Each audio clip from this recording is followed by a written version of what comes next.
Today's show is brought to you by Simplify Asset Management. 2 weeks ago, Ben and I had Paul Kim on the show to talk about their interesting suite of ETFs. Diversify your diversifiers was the idea. One of them that's kind of interesting is option premium through the VIX, right? Paul is way better explaining it than us, but it's, and they understand the VIX term structure better than I ever could. That's an interesting one. SVOL is the name of that. Very high distribution because it's using option premium. And then the whole idea is that the option positions are trying to mitigate drawdowns, right? When there's an extreme period of volatility. It's kind of like a counter-cyclical approach. Very interesting. If you want to learn more about Simplify ETFs, go to simplify.us. And again, check out our Talk Your Book with Paul Kim from a couple weeks ago called Diversify Your Diversifiers. Welcome to Animal Spirits with Michael and Ben. This happens once a month or so now where we're kind of in the same room doing a podcast. You and I work across from each other, a little different setup. We're on a, what do we call it, a team building experience? What are we calling this? Conference? You can call it that. Getaway, Austin, All Texas. the above. Yes. You know where we're at? We're at like a wellness center. I'm calling it that. That's not what it's called. It looks like that. So it feels like we're in the place from the retreat from Fleischman is in Trouble. That's what this feels like. It's definitely a retreat, compound, something. We're in Austin on the water. It's very pretty. I kind of We're going to be doing this in 2 weeks. That's right. We're going to be back again in Florida for the conference. I kind of feel like when I travel for work or vacation or whatever, that the stock market, whatever's happening in there, is not actually happening. So that we looked at the stock market today. Drew a timestamp. That's your thing. 10:24 Central Time. Yes. It screwed me up. I came here and I said, okay, our meeting's at 11 today. And you said, no, we're on Central Time. It's actually at 10. Because on my computer, it was still picking up Eastern Time. So I would have missed the meeting by an hour. Our first meeting. So your $1 billion idea still holds, I think. How do you feel about the stock market when you travel? I just feel like whatever's happening, it's not really happening. I kind of feel like the stock market, when I go somewhere else, the stock market in my brain shuts off. I'm not attuned as much. I'm not paying attention. And so whatever's happening, it's not really happening. Does that make sense? If the stock market falls, but you don't see it fall. Yeah, it's in a time up. So the stock market is, I don't know, getting killed today because regional banks. Or did someone leak the Fed minutes? Well, regional banks are down 7%, so I'm just going to go out on a limb and guess that is causing some consternation. I wanted to get in this later, but the JP Morgan took over First Republic. When I'm a Chase customer, that's where I do my banking. I logged in yesterday to look at something, and the top of the screen says First Republic customers. You are now. It says it right there. No kidding. Let me check it out. But it says continue to use your First Republic stuff. So here's my one take on this whole thing. And the weird thing is, I don't know. It kind of feels like it doesn't matter that much anymore because they're swatting these bank failures away like it's nothing. Is that like a Minsky moment where 3, 5, 7 years down the line, the ease with which they're putting these fires out is going to make something even worse? Well, for now, the damage from the fires seems to be relatively contained. Yes, but right? it seems like it's very, I mean, these are, Silicon Valley Bank was what, the 16th biggest one in the country by assets or however First Republic is a pretty large bank as well. It seems like putting out these fires has been a relatively simple process. It hasn't required a lot of pain besides unless you were a customer there and you were worried for a few days. Or an equity holder, or probably bond holder. My question is that there's got to be a moment with which it's like, all right, how many, I mean. Or does JP Morgan just become this behemoth and, I don't know, Jamie Dimon's like the Fed? So I don't know. I'm not thinking about long-term ramifications of these banks going under because who knows. But at some point, you would think that the market is going to adversely respond to this. I mean, how many more bank failures can we take? I guess the good news is that the kind of stuff that in like the early 1900s would have been a full-on calamity and lead to a depression, we've figured that kind of stuff out. That doesn't happen anymore. That's a good thing. I do think the bad thing is what are the unintended consequences of that? And I don't know the answer. Yeah. But that's my whole take on this is people are saying, well, JP Morgan got a good deal, and I don't know, but I don't know about all that stuff. I'm not exactly a forensic accountant for bank balance sheets, but you did read a tweet thread. Yes, it seems weird. All right. So when it comes to the markets, it feels like every few years or few months we have the same arguments over and over again. Active versus passive. Alternative investments, is the 60-40 dead? Is this a top? Is this the bottom? Whatever. We have these same things over and over again. So the argument we're having now again is, can the stock market hold up with 5, 4, 7 stocks carrying the way? So this is from Mike Zaccardi, always shares some good charts for us. He's showing that big tech, I guess it's 7 firms in the big technology. I guess, is NVIDIA one of them now? I don't know. Is up 31% year to date versus like the 7 biggest tech firms versus a 3% gain for the rest of the S&P 500. Another one from JP Morgan shows the top 10 largest companies account for basically like, I don't know. So the S&P is up 8% this year, call it. It's like 6% of the gain. So they show Apple, Microsoft, Amazon, Google, NVIDIA, Tesla, and Google has to be on here twice because they have 2 tickers, which is dumb. And always kind of GOOGL. I am getting tired. I am getting tired of this. Sam Rowe also had a good take on this, and he has some good contribution charts to this and how this is a new one. FAAMG. FAMG. Here, as a dad, I got to put this out there. I can't pull, I don't think most people can, but saying fam. Hey fam, what's up? How's it going, fam? Right? I feel like it's a Gen X thirst monster who does that. Yeah, I could never pull it off. Anyway, so we have these. Although some people can pull it off, like Rosen says fam, and it doesn't, and it's okay, yeah. But if you said fam, I would check you. I'm not cool enough for that. That's for sure. I did like Sam Rowe's take on the TKR. Did we figure that out? TKR ticker. Okay. He said that these firms are so much more diversified than they ever were in the past. They have multiple business lines and different forms of revenue that like we shouldn't think of it as concentrated anymore. Regardless, I wrote about this in 2021. I wrote a piece about like our 5 stocks really carrying the market. 2020, I wrote a piece about how these biggest companies make up 20% of the S&P. I'm sure you did it in 2019 and 2018. This is just an argument with a market cap weighted index that we're always going to have. And the thing is, if you look back, I did this one a long time ago. I should pull up the chart of like the 10 biggest stocks in the S&P, and I think I did it every 5 years going back to 1980. There's plenty of turnover there. So some of these big stocks eventually are going to fall too. GE was the biggest stock forever, almost, or in the top 5 or top 10. And so We're doing this again? I just don't think that you should be worried because there's only a handful of stocks carrying the market. This happens. Yeah, I think what's notable maybe is the fact that Apple and Microsoft are now, their weight in the S&P is as large as it's been in this run for the top 2 stocks. Don't you feel good about that though? Like those are very high quality businesses. That makes me feel safe, not like we're in danger. I like that. Oh, that's a good twist. I guess the implication is that when these stop doing what they're doing, watch out below. That's what's under the surface. But you're worried because I'm not saying you, the royal you, are worried because the 2 of the greatest companies of all time are having great returns this year.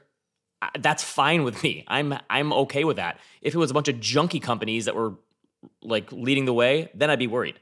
How's that? Speaking of the royal you, yesterday when we sat down at the conference tables, the circle conference tables, there's always notepads, right? Yep.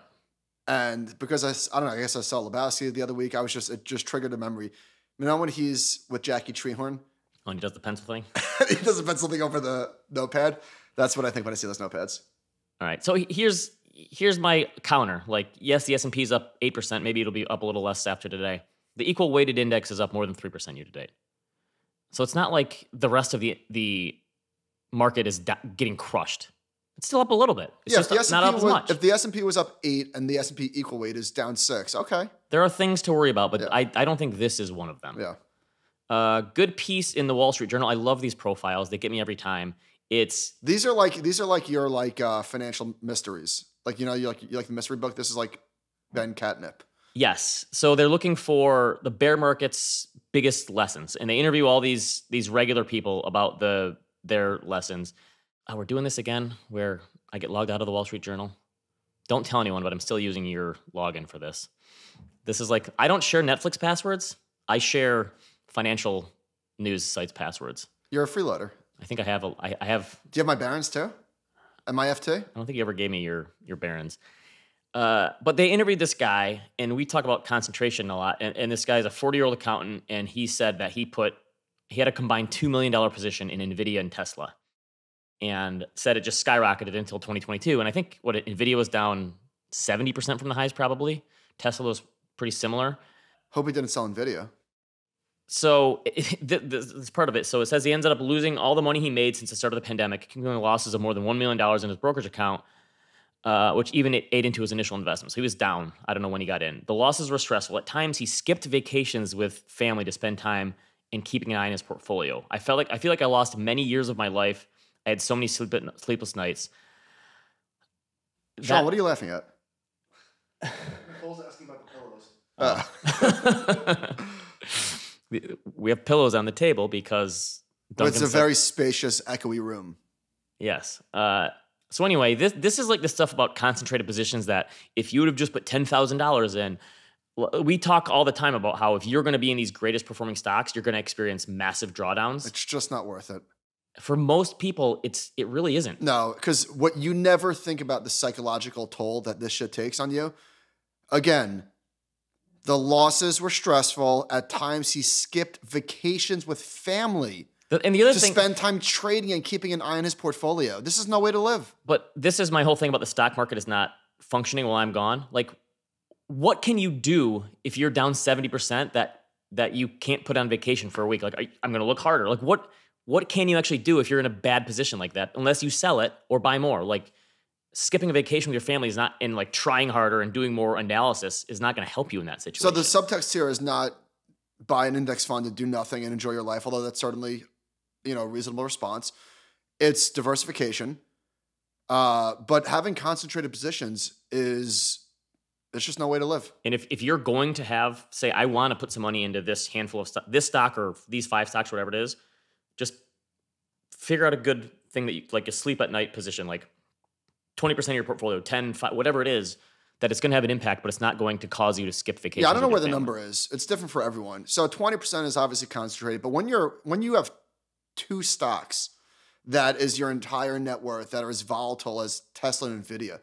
I mean, even having all your money in like, Coca-Cola or Pepsi would be like irresponsible. For something like this, it's just pulling up Ben's investment Excel spreadsheet of my asset allocation.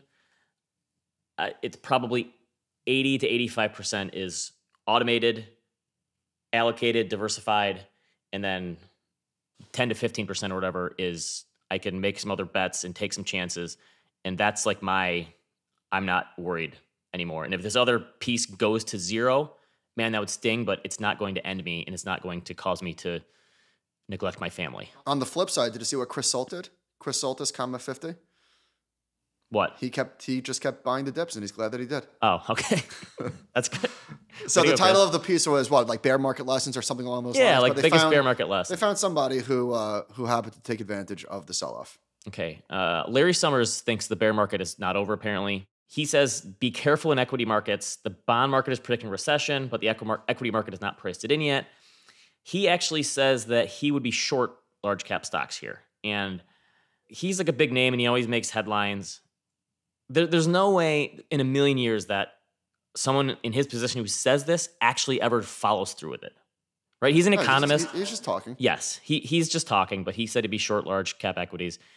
Although I do, it's one of the things about being away from the screen is like XLE is down 5% today. Don't know why. I think someone leaked the Fed. Someone knows the Fed's going to come hard, and people keep saying the Fed's going to continue to raise, and I kind of think they might, which is just more good deals for people owning T-bills. But so wait, hold on. So they are going to raise, right? Well, a couple weeks ago, we kind of thought it's not going to happen, right? They're done raising the bank failure stuff. Right now, I mean, it is all over the place. Right now, there's a 80% implied probability that they're going to do 25. Yesterday was 93, so it's down a little bit. But they're going to go. But that's how quickly this bank thing is over. Remember, we were talking 3 or 4 weeks ago, like, this is going to be deflationary, and the Fed has to stop raising March. now. It was the March meeting. Yeah. It was the March meeting. Actually, people were pounding the table. I don't remember exactly what our reaction was. I think I was probably in they should pause.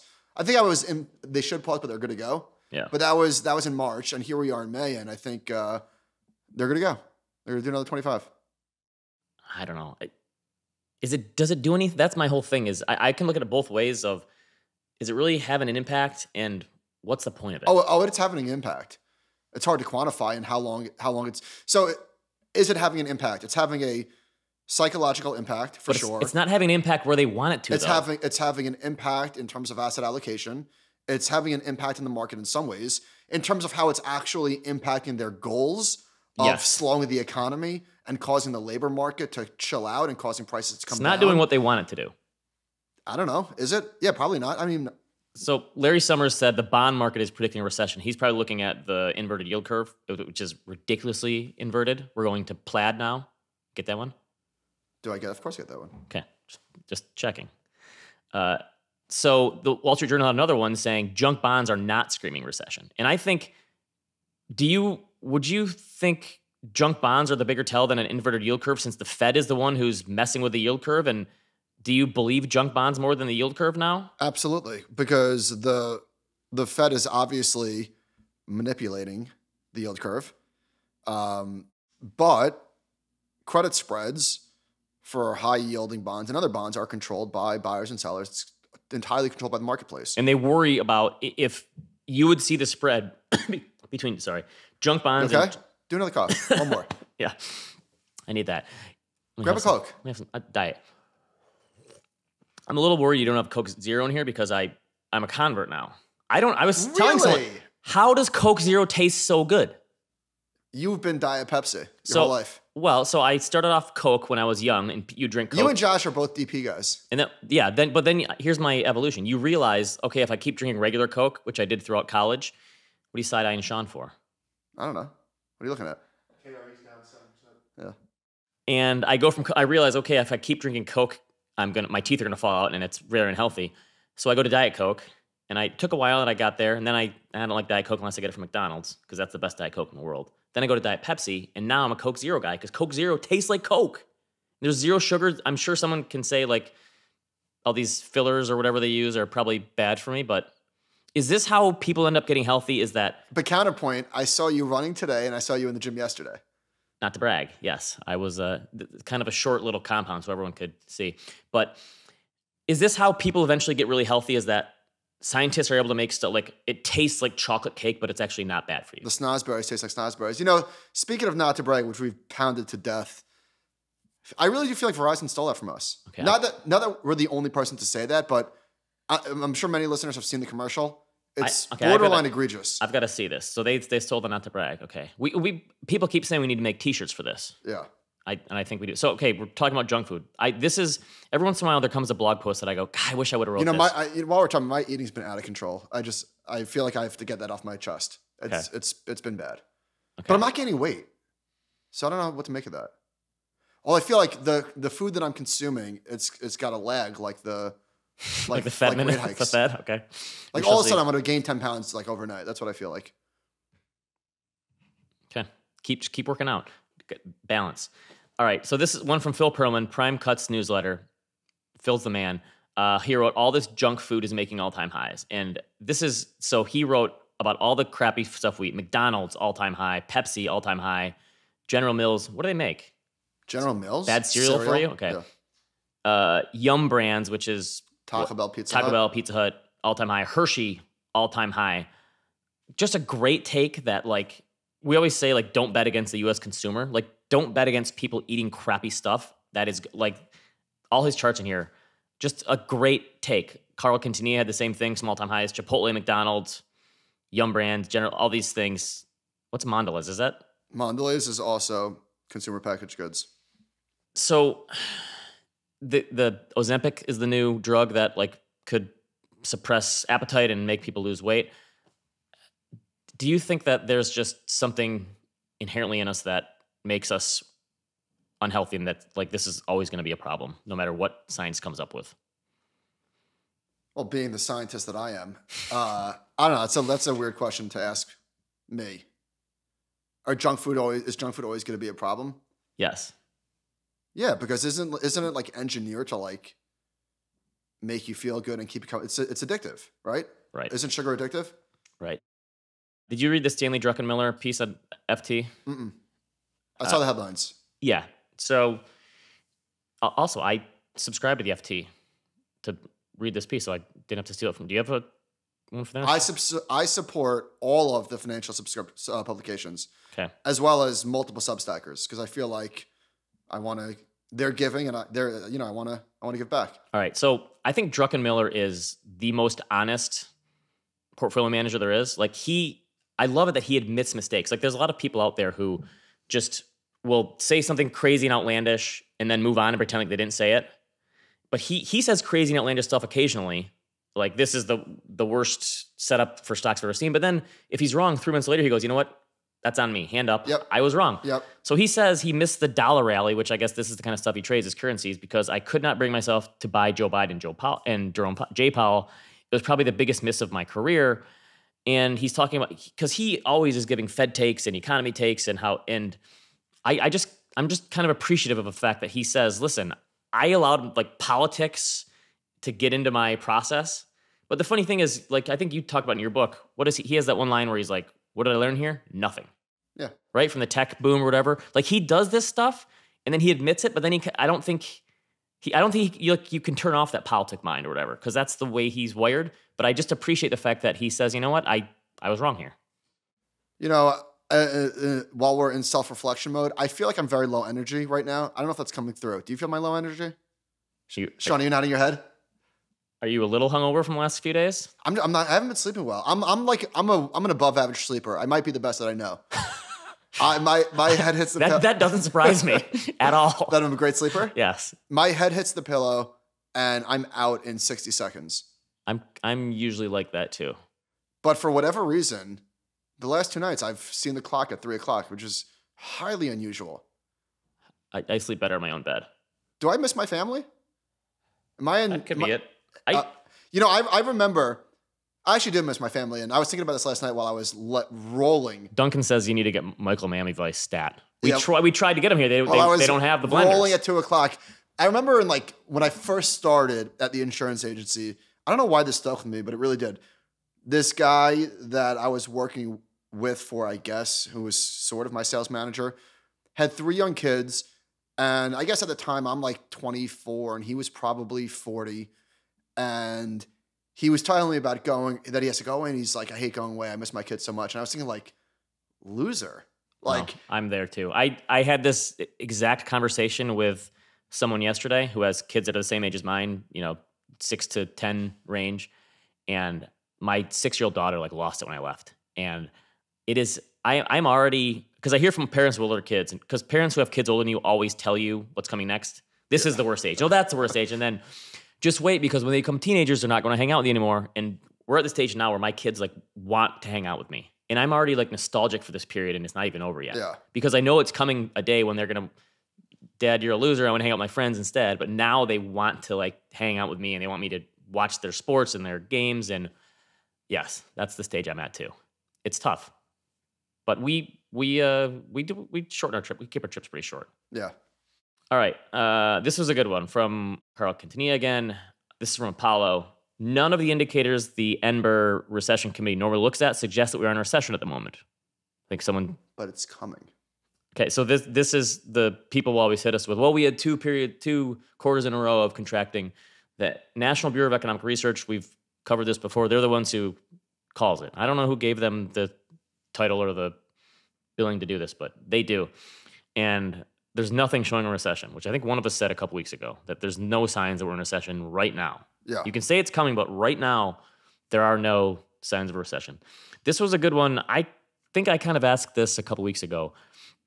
If people are still spending so much money, why isn't like credit card debt off the charts? Why is it still just back on trend? What is filling the gap for people spending so much money on stuff and trips? And the Financial Times had another one. This is from Goldman Sachs. Wait, so what is it? So they said, look at the real personal consumption. Scroll down to this chart here. It's like off the charts, like pre-trend, the 2002 to 2016 trend or the 2017 to 2019 trend. Personal consumption on goods is just way off trend. So they basically said the reason is consumers are broadly spending no more than what they're earning. After stripping out certain misleading imputed costs, Goldman Sachs finds that nominal spending has risen by $3.5 trillion and nominal income by $3.3 trillion. So they're saying that the rise in wages has made up for the increase in spending. And the whole thing is that the people on the bottom end who've gotten the biggest raises spend the most money. but they've seen a commensurate rise in income with the spending. But this is inflation adjusted. This is inflation adjusted. Yes. So I don't get it. If you're saying that the rise in prices was offset by their rise in wages. This is not prices, this is spending. So the rise in spending has been met by the rise in income. I don't know, man. I was up till 3 a.m. It was making my head hurt. It's interesting. It's like how is this spending so off the charts? Because people are making much more money, and the people who are making more money are the ones who spend it. Right. Well, the lower court, but I mean also, but obviously like the fiscal stimulus. Yes. Yeah. So that's part of the income. But that gave the boost. But why has it not returned to trend? Because people's wages aren't falling now. Right. That we're at like a new permanent plateau of spending. I don't know. But didn't we say that real wages had fallen behind inflation for like 16 straight months? True. This is just good spending. So maybe the service thing is the component there. Got it. I guess. Right? Sure. Callie Cox from eToro broke GDP down by component. Consumer spending was the biggest boost to growth. Right? So it's people are still spending money. Here's another one. David Beckworth. U.S. nominal GDP, looking at the pre-pandemic trend. And look at, obviously this is not adjusting for inflation, but look at how much nominal GDP has risen. Especially considering the fact that it was so much below trend for the 2020 period. I think people just have a lot more money. I think that's it. It's as simple as that. I feel like we've been having the same conversation for a long time. People are waiting for something to happen. We're kind of in the middle part of the whatever, right? The market. Is this like purgatory? Where are we right now? The purgatory market? Sure. I'll buy that. Another one from Apollo, Las Vegas. The occupancy, it's a chart showing Las Vegas occupancy rate. The occupancy rate for hotels in Las Vegas is not showing signs of weakness in consumer services. All right, here's something that is different. Remember when there was that period, this is the supply chain stuff. Maybe I took out a week too early. Remember when it was like we couldn't find enough truck drivers to move all the stuff around the country? And people are complaining like, we got to fill every truck up because this is precious cargo and the supply chain stuff. The Wall Street Journal has something saying trucking demand is just falling off a cliff. This is an independent trucker in the piece. The Virginia-based driver said the rates she can charge for hauling cargo from dog food to pillows have in some cases fallen faster than the fuel costs. And the low demand for freight has meant fewer diesel-hungry semi-trailers on the road, pushing some fellow truckers to sell their vehicles. Chief economist of a truckers association said that trucking companies with fleets ranging from 200 to 300 vehicles failing at a rate of 1 per week. Not good. So it's just kind of crazy how that was the thing. Remember we were figuring out like, how do we speed up the ports? How do we speed up the trucks? And that's just gone now, I guess. Yeah. Here's one. Sorry, I wasn't listening. Okay. There was a talk at the conference about being a good, active listener? An empathetic listener. And you went up to the guy after the talk and said, yeah, I don't do that. I'm not a good listener. Which at least you admitted it. Yes. Yeah, at least you admit it. You're kind of like Druck. You know you're wrong. You at least admit it. No, I wish I was a better listener. I think, you know what? I'm not even going to say what I think because people already have enough opinions of me on the YouTube comments. So maybe I'm just gonna keep that one close to the vest. When's the last time you checked the YouTube comments? Last week. Okay, you did? Not good. No. Okay, I don't want to mix it up in there. All right, another one from the Wall Street Journal. Been really getting a lot of miles out of that subscription lately. They had one on U.S. construction spending, and this is not what you'd expect in a slowdown. It's booming, all-time highs. So they break it out between residential and non-residential. Yes. And it looks up only. I mean, residential, that's not, in fairness, residential is coming quite a bit. A little bit.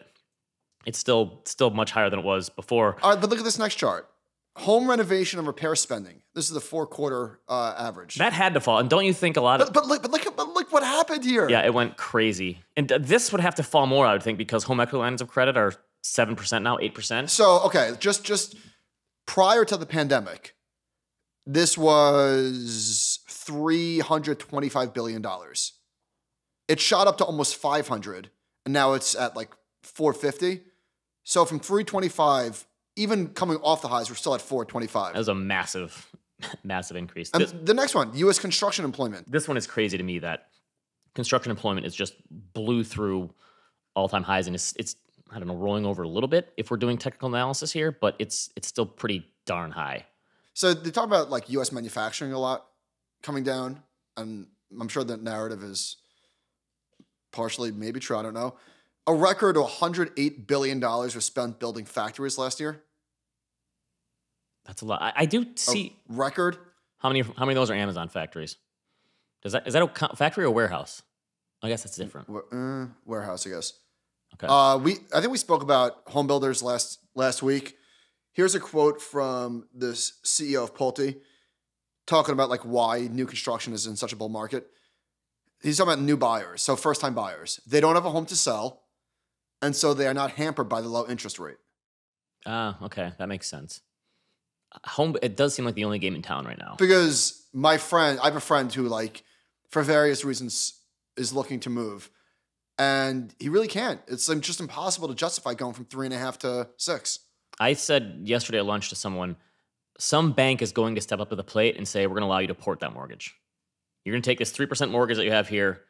And what, just do origination fees? And you're going to pay some sort of fee, but you're going to take that 3% from your $300,000 house and move it to a $500,000 house. And we're going to charge you up a little bit for the fee. Like, I can't believe a bank's not going to do that if rates continue to stay above 5 or 6%. Yeah, maybe. Also, I just want to mention, button down or button up shirt today for you? This is a button up. Okay. Twice in the last month or so. Maybe so button downs would have the... All right. I have to get something off my chest about, I've been in a hotel a couple times in the last month. The last 2 hotels I've been at, there's not been an ironing board. There's been a steamer. I'm team steamers. Love okay, steamers. Steamers don't work for shit. They do. They don't. You don't know how to steam. They don't do anything. You don't know how to steam. I need ironing boards at a hotel. It's like trying to iron on like a gravel road or something, but steamers do not work. All right, in fairness, this is a non-wrinkle shirt. Steamers don't work. Steamers work. If you have a wrinkle, like no, if you have an aggressive wrinkle, yeah, you're gonna need an iron. Well, if you pack in a suitcase, you're gonna get wrinkles. Steamer doesn't do anything. Learn how to pack. I'm sorry. Steamers are useless. Duncan, make that ask steamer versus iron. Are you doing this magic mortgage rate level thing? This is a survey from John Burns Research and Consulting. More than 70% of prospective home buyers told the researchers that they were not willing to accept a mortgage rate above 5.5%. And is that like the magic line in the sand? There's no quantitative reason to back that up, but I do feel like if we get into the 5s, that is a psychological hurdle for people that would, all right, if I go to 3 to 5, 5.5, that's not terrible. What was your first mortgage rate? 6 1/4. 6.5, maybe? I think mine was 5.5. And I'm pretty sure I was like thrilled. Being a first-time home buyer, though, I didn't even like think about it. It was like, that's what the rates are, but I was buying in late 2007 as home prices were crashing, and my house price kept going down. They cut the price of it was a new build. They cut the price of it 3 times before I stepped in and like, okay, it makes sense. But yeah, 6.25 or whatever. And it was just prices were way lower, so it didn't sting as bad. And then I got to refinance 3 times. What do you think, apropos of nothing, this is a hard pivot, what do you think about Louis Vuitton luggage? Because there's always somebody with Louis Vuitton luggage at the airport, right? True. I guess I've never really given it much thought. You're not going to see me with Louis Vuitton luggage. I have an Amazon Basics with a compound sticker on it. But yeah, I'm not a big pay up for luggage guy because it's always going to end up with a big scratch because they shuck it in there or something. So I don't know why I would want to pay up for luggage. And unless I'm eating them, I don't want to like kill a cow for a bag. Is that fair? Sure. What are your thoughts? I don't know. I feel like I don't know. It triggers like so. Okay. Right. Let's go to great Quartr, guys. All right. It's been a long time coming. We're very excited about this. I am a paying customer. Do you pay? Did you pay? Of course I did. What do you think? Come on. You paid for Quartr? Yeah, I signed up for the right when they sent it to us. Desktop. So Quartr is on desktop now. We've got a promo code for listeners, which is something they've always wanted to work on, but you and I immediately like this has to be on desktop. I need desktop. So the promo code is Animal Spirits, one word. I think you get 20% off. But it's only if you pay for the full year, which I don't know how much is it. I paid for the full year. I thought the deal was you get 20% off for signing up, and then you get extra 10% for using Animal Spirits. Do I have that wrong? I don't know. I mean, you don't listen very well, but put it in and see what you get. It'll be a grab bag. You get what you get, and you don't get upset. Yeah. We're investors in Quartr. Just full disclosure there. But the product. So yesterday, I was here in the bungalow, I guess, and I got a ping on my phone, an alert. J.P. Morgan Chase M&A announcement live conference call. Boom, tuned in. That's good. Someone mentioned, I can't remember the company, but they said in the first 2 lines of this report, we mentioned this and this and this, and I immediately went onto Quartr, sent the transcription myself so I could pull that part out of it. Was it for Franklin? Oh, that's it. Yes, Franklin Templeton. So, and they said this is what, and I pulled up Quartr and I sent myself the transcript because I wanted to read it. Very cool. It's nice. All right. I guess I want to listen to Spotify. Did you listen to any calls last week? No, I have to say I've never been a Spotify user. So it's interesting that you mentioned that. So I was an Overcast guy. I'm a Spotify shareholder. It's not very expensive. But I use Apple Music because I have all the Apple stuff. So okay, so I use Amazon Music, but I'm pretty sure that either with Amazon or with Spotify, you can only do like 5 fast forwards in an hour. So it's almost jet ski season. So I listen to 90s alternative tunes on my jet ski. Offspring, for example, bands like that.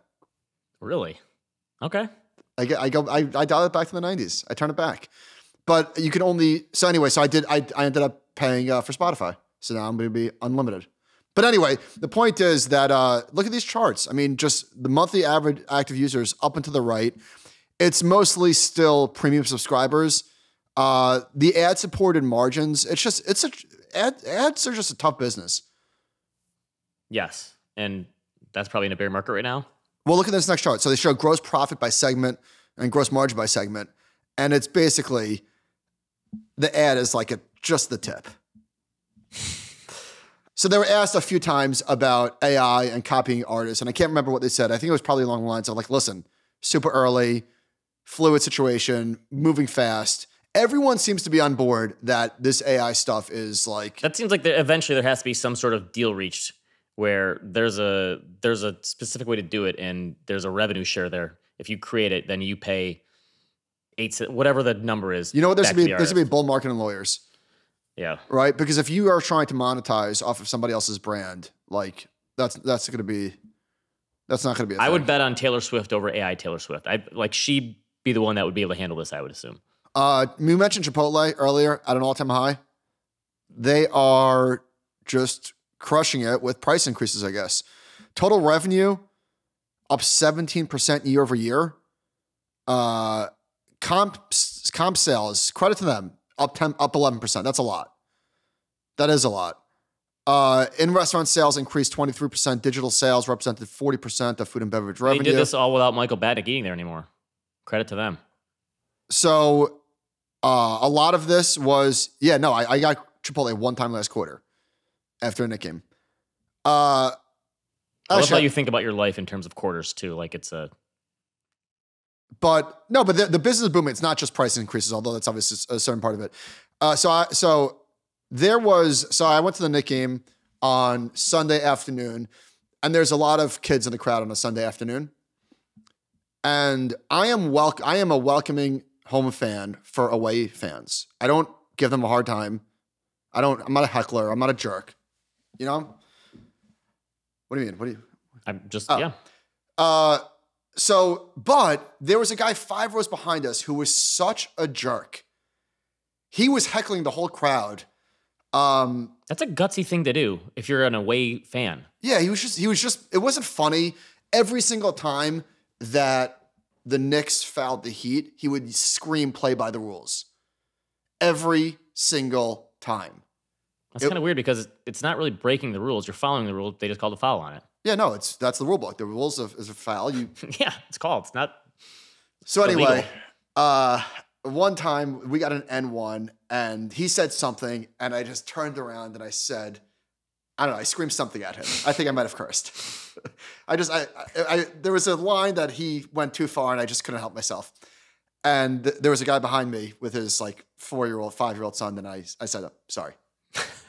That's on me. And he goes, it's okay.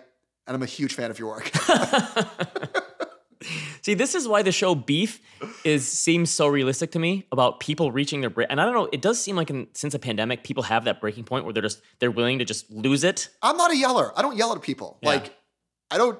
But that's why that show Beef resonated. I didn't finish it yet, but the just losing it and like reaching your breaking point, I feel like people get to that way sooner now than they used to. I mean, I gave this guy like 2 quarters. He had just some nerve.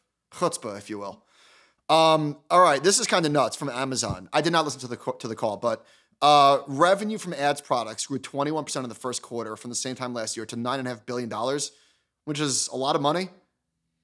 Their ads are now growing faster than AWS. AWS is about twice as large, but from Axios, Amazon's share is expected to grow to 12.5%, this year, up from 11.7% in 2022.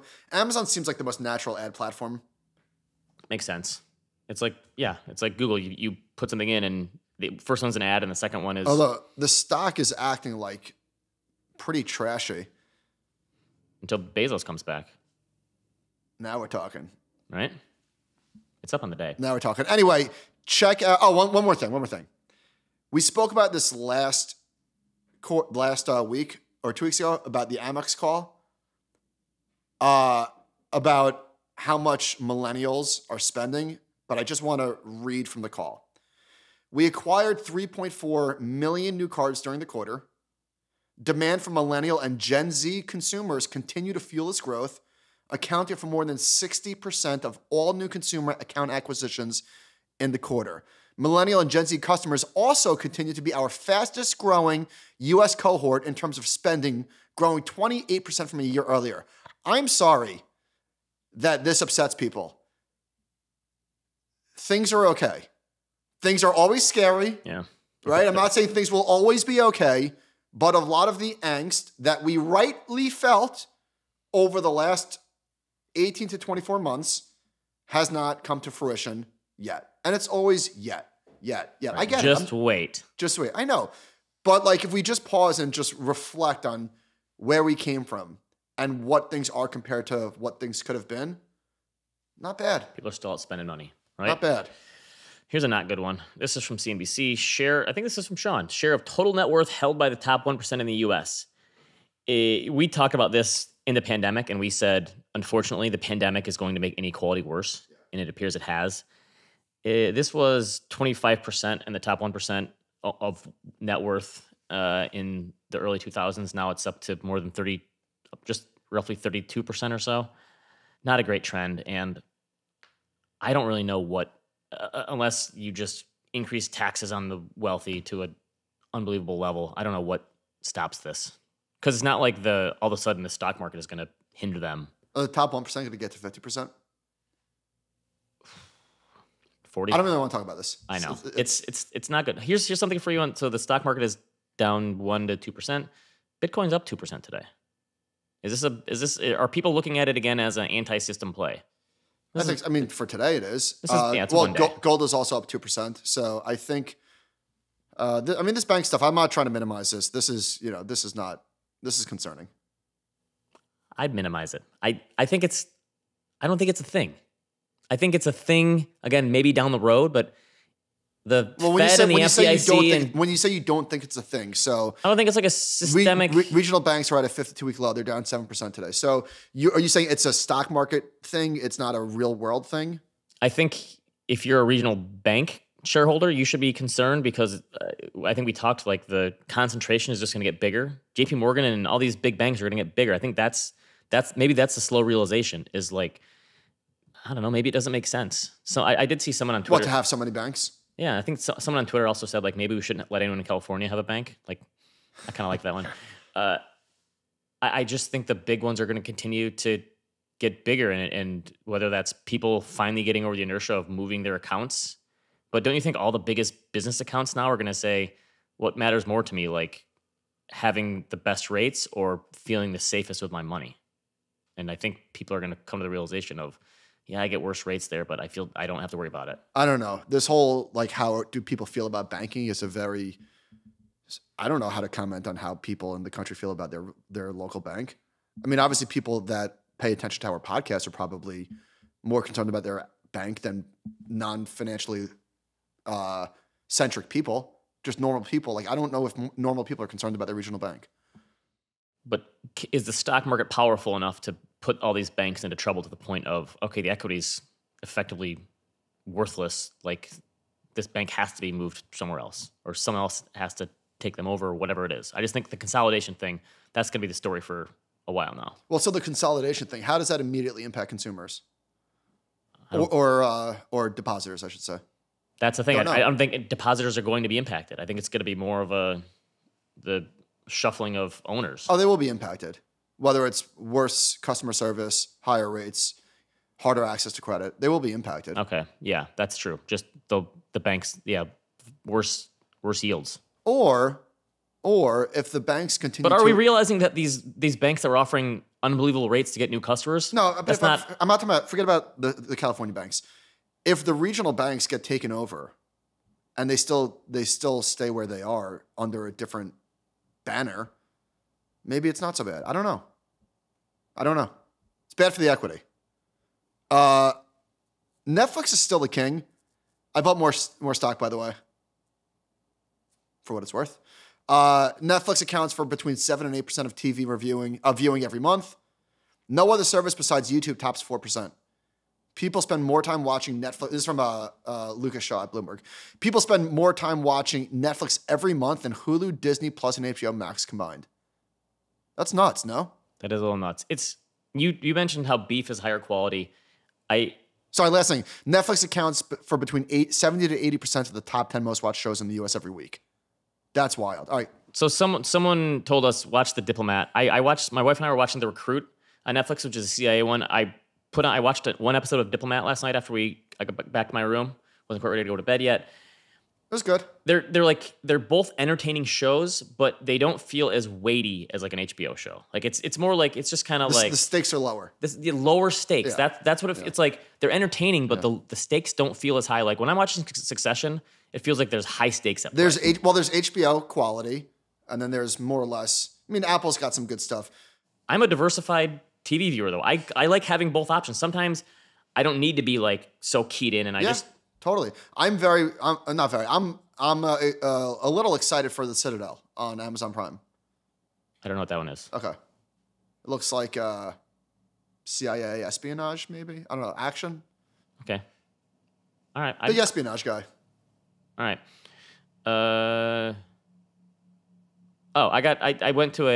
If we're getting to random thoughts here. Went to a stand-up show on Friday in Grand Rapids. They have stand-up in Grand Rapids? It's surprising, right? A place called Dr. Grins, right? The Laugh Factory. Those places all have weird names. But there was the guy, Chad Daniels is the guy's name. He's a Midwestern comedian. I never heard of him. My brother-in-law and my sister are big fans of his. He was funny. And he says, listen, here's the center line for politics. I'm one step to the left of this line, but now what I'm going to do is I'm going to make fun of this side over here and this side over here. And he did, and when he made fun of this side, people got really quiet and mad. And it was funny, but watching people who at a stand-up comedy show, you mentioned before, like hiring, like I think before we hire someone, we need to like take them out for a drink or go out for dinner or something, like get to really know the person.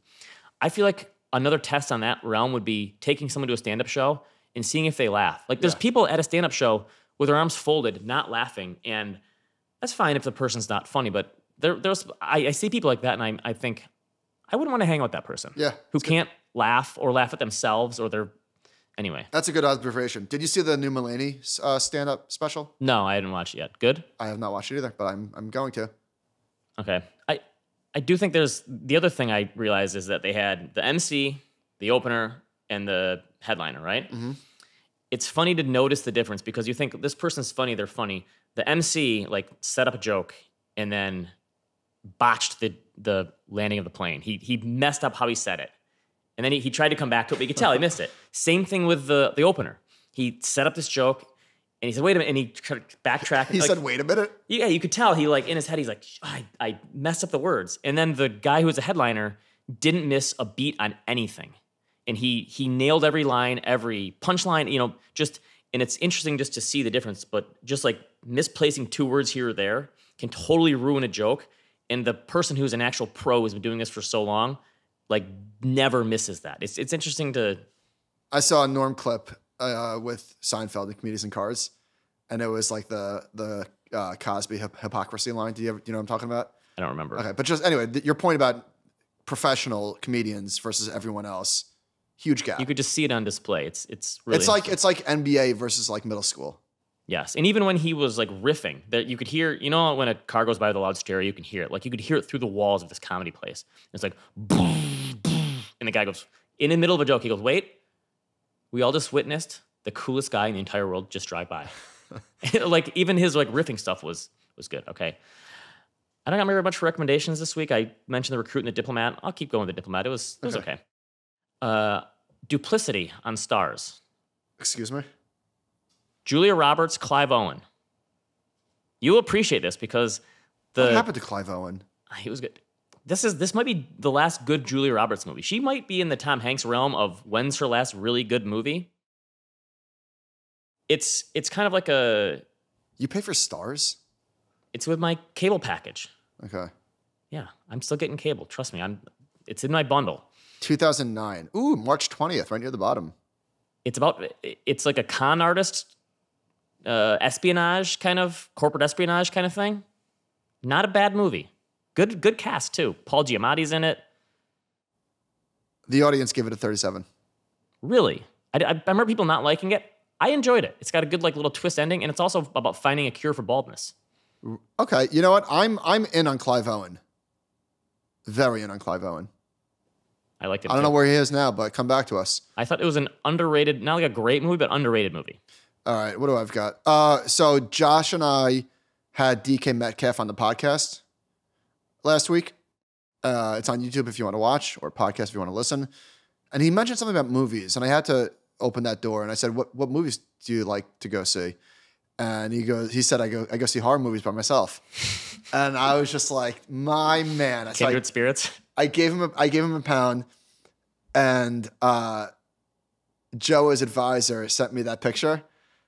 And he said, he called us like horror freaks or something like that. So I emailed him and I said, tell DK that I saw Evil Dead this weekend with a bunch of 16-year-olds. Is that what it is usually with horror movies? Younger? I guess it's always sense. Teenagers. So I was genuinely like frightened to go see Evil Dead because the trailer looks. I think it's funny with all the horror movies you've seen that you still like get worked up or scared about them. Like, oh yeah, how are you not just like even-handed and like I've seen everything? Well, because I get scared. I mean, I do this sometimes. I do. I get scared, but Evil Dead was it was good. It was scary, but not as terrifying as I feared. So it was a buy the rumor, sell the news type thing. But it was a good movie, fun movie. All right, here's some notes I've got. So I'm listening to a podcast with Adam Neiman and Sean Fennessy on The Big Picture. They're talking about Beau is Afraid. Is that the name of the movie? What? Beau is Afraid? I never heard of that one. Okay, so Beau is Afraid is a movie by the guy who directed Midsommar and Hereditary. Okay, another. Love Sean, top 10? Top 15. Top 15. I like both of those movies quite a bit. I don't know if I'm going to see Beau is Afraid. In fact, how about this? I'm not seeing Beau is Afraid. It's 3 hours. I'm not doing it. But I really enjoyed listening to them talk about the movie. Such is the power of podcasts, that I listen to these guys for an hour talk about a movie that I have no interest in seeing. And felt like you didn't need to see it probably, right? What's that? You probably felt like you didn't need to see it because they explained it all. Yeah, I probably will watch it eventually. I'm not going to go see it in the theater, but win for podcasts. All right, what was I watching on the airplane? Scent of a Woman. I don't know if that's Philip Seymour Hoffman's first role, but you could already tell like that he was going to be throwing 95 miles an hour. He had a bunch of good side gigs in the 90s.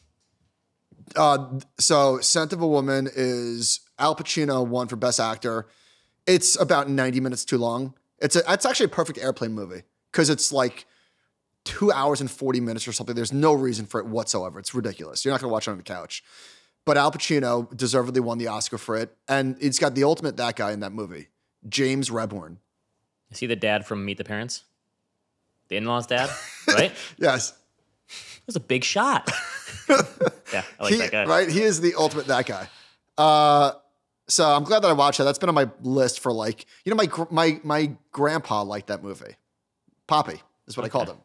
That's how old that movie was. Yeah, it's been a long time since I saw it, but I loved it. It's not worth revisiting, but Pacino was incredible. Okay. I watched Reservoir Dogs, a movie that I've probably seen a lot of times, maybe 10, maybe more. And I was this sort of blew my mind. So there's a scene with Buscemi and Harvey Keitel where they're just going back and forth, where Tim Roth is on the ground bleeding out, and they're like, "Who's the rat?" Yes. And it's been a while since I saw that movie, but it is just incredible.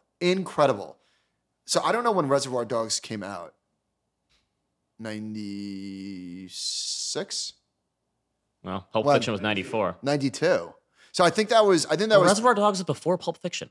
I think it was Tarantino's first movie. Like first movie that he directed. I'm not 100% positive, but I think so. Anyway, Harvey Keitel and Al Pacino are both 83 years old. Really? And Jack, who was at the Lakers game, came out, he's 86.